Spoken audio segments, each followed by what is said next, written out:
लोकसभेच्या या अधिवेशनात बजेट सत्र 2026 मध्ये जेव्हा देशाच्या संसदेत सामान्य माणसाच्या दैनंदिन समस्या उघड होत होत्या, तेव्हा आपचे खासदार राघव चड्डा नेहमीप्रमाणे पुढे सरसावले आणि त्यांच्या तीक्ष्ण, स्पष्ट आणि प्रभावी प्रश्नांनी सदनात हंगामा घडवला. त्यांनी अनेक महत्त्वाचे सामाजिक आणि आर्थिक मुद्दे उपस्थित केले, जे सोशल मीडियावर व्हायरल होऊन लाखो लोकांच्या चर्चेचा विषय बनले. लोकांनी त्यांच्या भाषणांचे व्हिडिओ शेअर करून प्रचंड प्रशंसा केली. आम आदमीचा खरा आवाज, संसदेत सामान्य माणसाचे प्रतिनिधित्व असे कमेंट्स भरपूर आले. हे मुद्दे इतके प्रभावी होते की ते फक्त सदनापुरते मर्यादित राहिले नाहीत, तर सोशल मीडिया, न्यूज चॅनल आणि जनतेच्या दैनंदिन बोलण्यात आले. आज आपण त्याबद्दलच जाणून घेणार आहोत.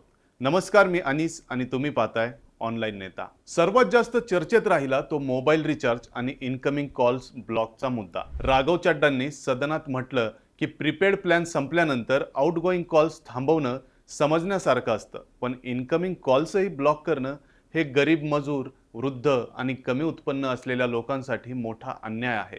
त्यांनी उदाहरण दिलं की अनेक लोक केवळ इनकमिंग कॉल्ससाठी मोबाईल वापरतात.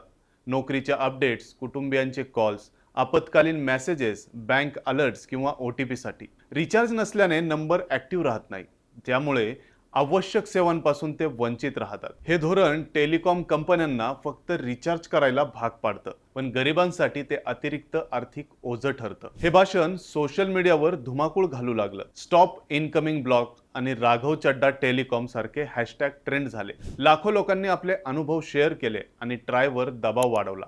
लोकांनी म्हटलं, अखेर कोणीतरी आमच्या दुखण्याला आवाज दिला. याशिवाय राघव चड्डांनी फूड डिलिव्हरी आणि गिग वर्कर्स म्हणजेच झोमॅटो, स्विगी, ब्लिंकिट, झेप्टो अशा लोकांच्या देखील समस्या सदनात उघड केल्या, ज्या खूप व्हायरल झाल्या.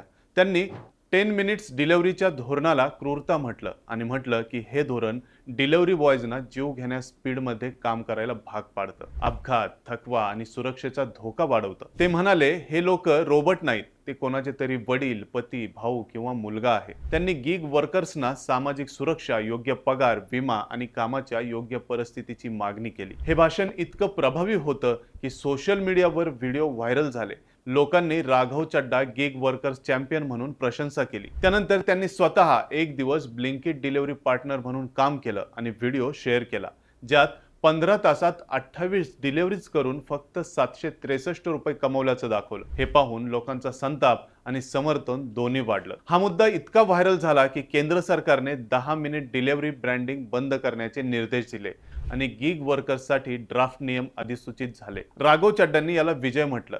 याशिवाय त्यांनी राईट टू रिकॉल म्हणजेच खासदार, आमदारांना लोकांनी पदावरून हटवण्याचा अधिकार याचा देखील मुद्दा उपस्थित केला. जर लोक निवडून देऊ शकतात तर हटवू शकतात. हे व्हायरल झालं कारण युवक आणि सामान्य नागरिकांना हे लोकशाही मजबूत करण्याचं वाटलं. त्यांनी एअरपोर्टवर महागाई, पाणी 100 रुपये, चहा 250 रुपये, फूड ॲडल्टेशन म्हणजेच दुधात युरिया, आईस्क्रीममध्ये डिटर्जंट आणि मध्यमवर्गीयांवर टॅक्सचा बोजा असेही मुद्दे मांडले, जे सोशल मीडियावर ट्रेंड झाले. या अधिवेशनात राघव चड्डांनी उपस्थित केलेले हे मुद्दे फक्त संसदेपुरते मर्यादित राहिले नाहीत, ते सोशल मीडियावर, न्यूजमध्ये आणि जनतेच्या बोलण्यात आले. लोकांनी त्यांच्या धैर्याची, स्पष्टतेची आणि सामान्य माणसाच्या समस्यांना प्राधान्य देण्याच्या शैलीची प्रशंसा केली. ते फक्त प्रश्न विचारत नाहीत, तर ते बदल घडवतात आणि त्यामुळे ते आज सामान्य माणसाचा आवाज म्हणून ओळखले जात आहेत. हे अधिवेशन त्यांच्या करिअरमधील एक महत्त्वाचा अध्याय ठरलं, जिथे त्यांनी दाखवलं की संसद ही फक्त चर्चेसाठी नाही, तर बदल घडवण्यासाठी आहे. यावर तुमचं काय मत आहे? कमेंट करून नक्की सांगा आणि हो, सोबतच ऑनलाईन नेताच्या चॅनलला सबस्क्राईब करायला विसरू नका.